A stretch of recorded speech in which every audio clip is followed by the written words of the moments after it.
And our two special guests tonight, Tom Carey, Don Schmidt, as they are witness to Roswell, unmasking the government's biggest cover-up. We'll be back with both of them in a moment on Coast to Coast AM. So there was a nurse at a local hospital in Roswell, New Mexico, who apparently told the mortician, Glenn Dennis, about the bodies that she had seen. She was distraught. They were never able to verify the story on the Glenn Dennis end. And Tom and Don, let's let you pick it up because you say you think you have found the nurse, or you did find the nurse. George, if you will allow me, before Don picks up on the nurse story. Okay. Regarding the flight of the straight flush, as we call it, I just counted them up. There were 11 crew members on that flight. We attempted to locate everyone. We did locate all but just a few. And those we were not able to interview are presumed to be dead now. So we did try to locate everybody. And when Arthur mentioned that when they were all after the flight, they were gotten together and told that if you talk about it, I think Art said you'll find yourself in Fort Worth. Mm-hmm. He meant Fort Leavenworth. Yeah, exactly. So, but anyway, there was also, we also tried to, and we did locate the flight ops officer, the flight operations officer on that flight. Mm-hmm. His name was Edgar Skelly. And Don can tell this story that we actually did interview him on I think the most difficult type of interview to do is a cold interview where you go up and knock on the person's door and introduce yourself. And on our team, Don is that specialist, that he is the one that goes to the front door and does those interviews. And maybe Don can share with you and your audience what resulted with his interview with Edgar Skelly. Okay, let's do that. And I don't like to leave without getting some information. Once I'm there, in fact, we pinned him down in his home in Riverside, California, and he actually answered the door wearing a bathrobe, so he had to excuse himself to go dress. And as his wife led me into the front room, she knew who I was, and she kept saying, "You have to get him to talk. He needs to finally talk. Every time I see something on TV, I say, 'Honey, I know you were there. Why can't you tell me?' And he'll leave the room." So she saw this as one last effort.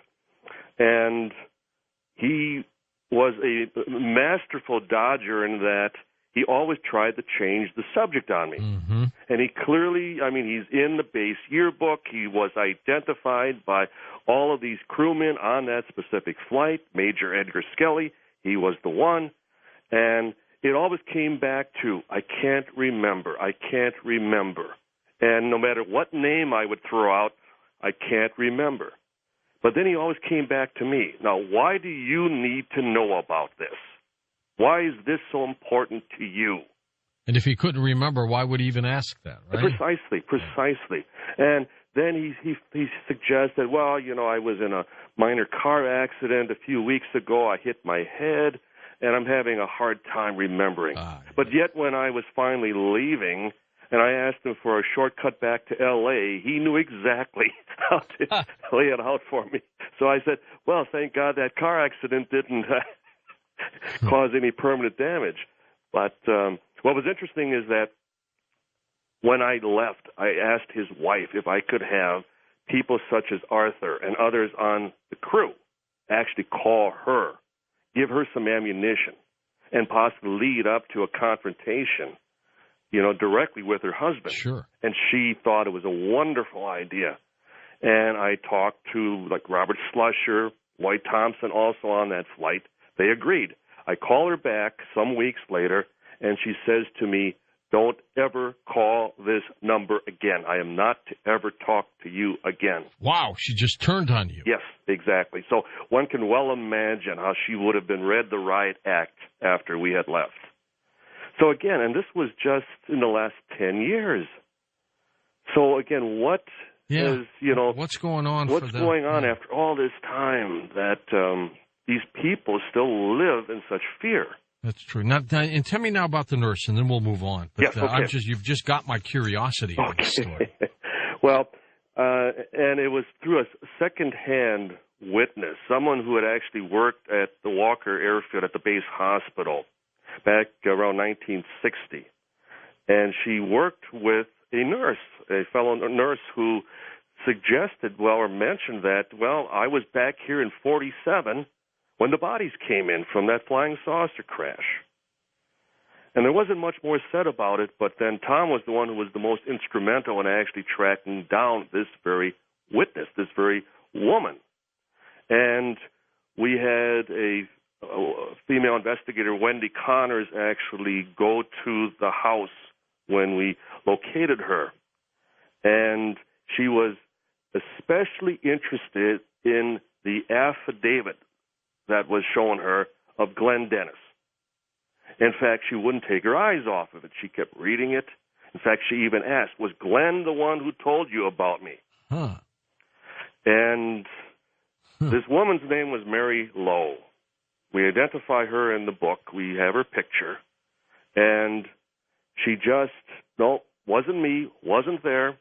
Didn't matter what anybody else said. Didn't matter that there were witnesses to my making such comments of being involved. Right. And then the very afternoon, we confronted Glenn Dennis. And without so much as mentioning her name, he responded, "Oh, you mean Mary Lowe. She knows everything about this." So it caused us to step back and say, well, maybe Glenn wasn't misleading us. Maybe he, for whatever reason, gave us the wrong name, and I think Tom would agree, he was much closer to the nurse than he's ever been willing to let on to. His first wife is still alive, and he was married with a second wife at that time. But anyway, the next day, when we once again would confront Glenn, he retracted, he recanted. I never mentioned her. She wasn't involved. Don't ever bring it up again.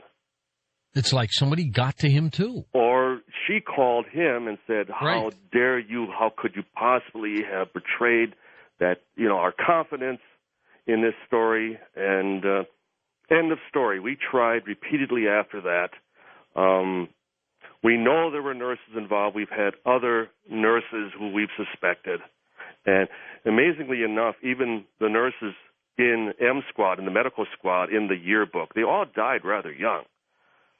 Not that there was anything nefarious, involved there, but it must have been a hard life.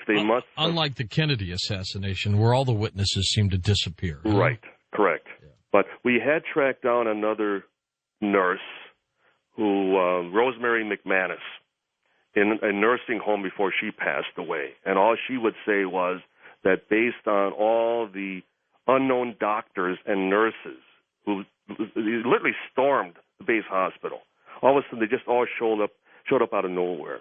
She said clearly something big had happened.